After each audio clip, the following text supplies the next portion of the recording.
தூரமே நீலம் கூட வானில் இல்லை எங்கும் வெள்ளை மேகமே போக போக ஏனோ நீளும் தூரமே மேகம் வந்து போகும் போக்கில் தூரல் கொஞ்சம் தூருமே இன்னச்சம் ஆசை எல்லாமே தள்ளி போகட்டும் இந்த இன்பம் துன்பம் எல்லாமே உன்னை சேரட்டும் நான் பகலிரவு நீ கதிர் நிலவு. ஹாய் ஃப்ரெண்ட்ஸ், நம்ம இந்த வீடியோவில் கொடிவேரி டேமோட ஒரு குட்டி விளாக் தாங்க பார்க்க போகிறோம். நம்ம திருப்பூர்லேருந்து கொடிவேரி டேமுக்கு இப்படி போகிறோம், அங்கே என்னென்ன நடக்குதுங்கிறத பற்றி தான் உங்ககிட்ட நான் ஷேர் பண்ண போகிறேன். நாங்கள் வந்து இப்போ நாங்கள் இருக்க பிளேஸ்லேருந்து பழைய பஸ் ஸ்டாண்டு வழியாக நம்பியூர் வழியாக போனால் கொஞ்சம் பக்கங்கிற மாதிரி இருந்தது. சரி, அந்த வழியாக தான் நாங்கள் போனோம். கொடிவேரி வழி போகிற வழியில் ஃபுல்லாகவே இந்த மாதிரி பச்சை பசேன்னு பார்க்கவே ரொம்ப அழகாக இருக்கும். ஒவ்வொரு இடமும் அவ்வளோ சூப்பராக இருந்ததுங்க, கண்ணுக்கு குளிர்ச்சியாக இருந்துச்சு. இதோட நான் உங்ககிட்ட இன்னொன்று ஷேர் பண்ணிக்கிறேன். என்னோடய ஹஸ்பண்ட் இப்போ தான் ஃபஸ்ட் டைம் வந்து ஓரளவுக்கு லாங் டிஸ்டன்ஸில் கார் ஓட்டுறாங்க. இதுக்கு முன்னாடி வந்து கொஞ்சம் இப்போ தான் ஓட்டி பழகிருக்காங்க. அதனால் பக்கத்தில் தான் நாங்கள் ஓட்டியிருக்கோம். ஒரு 50 கிலோமீட்டர் அளவுக்கு டிஸ்டன்ஸில் இப்போ தான் ஃபஸ்ட் டைம் ஓட்டுறோம். இப்போ வந்து நம்ம இந்த நம்பியூர் ரோடு வழியாக தான் கிராஸ் பண்ணி போயிட்டுருக்கோம். நம்ம ஆல்மோஸ்ட் வந்து கொடிவேரி பக்கம் வந்ததுக்கப்புறம் அங்கே ஒரு வாழைத்தோப்பில் வந்து வாழை இலை வேணும்னு சொல்லி அவங்க கேட்டோம். அவங்க யோசிக்கவே இல்லை, உங்களுக்கு வேணுங்கிறத அறுத்துக்கோங்க அப்படின்னு சொல்லிட்டாங்க. அங்கேருந்து வாழை இலையெல்லாம் பறிச்சிட்டு இருக்கும்போது அந்த பாட்டி சொன்னாங்க, இங்கே பப்பாளி எடுத்துக்கோங்க வேணும்னா அப்படின்னு சொன்னாங்க.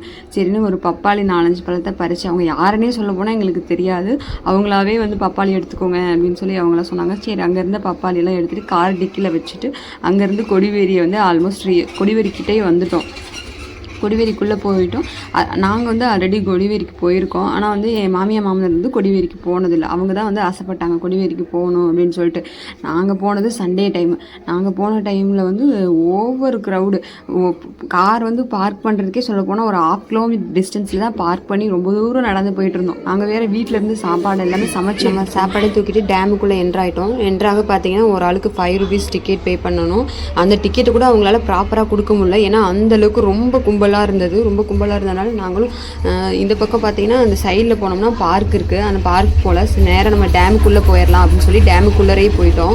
டேமுக்குள்ளே போகிறதுக்கு பார்க்கவே அவ்வளோ ஒரு அப்படியே அங்கங்கே அவ்வளோ கும்பலாக இருந்துச்சு. அங்கேருந்து வந்ததுலேயே எனக்கு ஒரு மாதிரி டயர்டான மாதிரி ரொம்ப ஒரு மாதிரி லோவாக ஃபீல் பண்ணேன். ஆனால் உள்ளே அந்த அணையில் வர்ற தண்ணியெலாம் பார்க்கும்போது டோட்டலாக ஸ்ட்ரெஸ் ஃப்ரீங்கிற மாதிரி ஆயிடுச்சு. அந்தளவுக்கு பார்த்தீங்கன்னா கும்பல் இங்கடா நம்ம போய் நின்று குளிக்க இடம் இருக்கா அப்படிங்கிற மாதிரி இருந்தது. ஏன்னா இங்கேருந்து பார்க்கும்போது எனக்கு அப்படி தான் இருந்துச்சு, அந்தளவுக்கு ஒரு கும்பல்.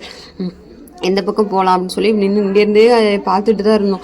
நாங்கள் வேறு நிறைய சாப்பாடு இதெல்லாம் வேறு பையில் எடுத்துகிட்டு போயிருந்தோம். அதையும் இங்கே எடுத்துகிட்டு வந்துட்டு ஒரு இடத்துல சேஃபான ஒரு இடத்துல வச்சுட்டு உள்ளே போய் குளிக்கலாம் அப்படின்னு சொல்லிட்டு ஆர்டர் பண்ணி வாங்கியிருந்தோம். இந்த மாதிரி டேமு இதை வெளியில் எங்கிட்டாவது குளத்துல குளிக்க போகும்போது குழந்தைங்களுக்கு இதை வச்சுட்டு நம்ம ஈஸியாக கொஞ்சம் குளிக்க வைக்கலாம், நமக்கு கொஞ்சம் பக்கத்துலேயே ஈஸியாக பார்த்துக்கலாம்.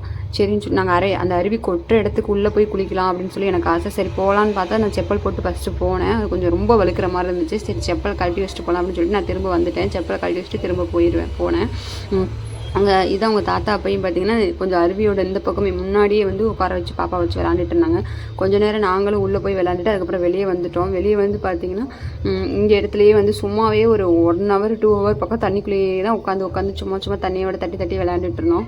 நாங்கள் சொல்ல போனால் அங்கே ஒரு 1 o'clock அந்த மாதிரி போனோம். அங்கே அருவிலே பார்த்தீங்கன்னா ஒரு 3 o'clock வரையும் அங்கேயே தான் ஃபுல்லாக டைம் ஸ்பெண்ட் பண்ணோம். ஃபுல்லாக தண்ணியிலே தான் இருந்தோம். ஒரே வெளியே வரவே மனசில்லை, அந்தளவுக்கு ரொம்ப ஜாலியாக இருந்துச்சு.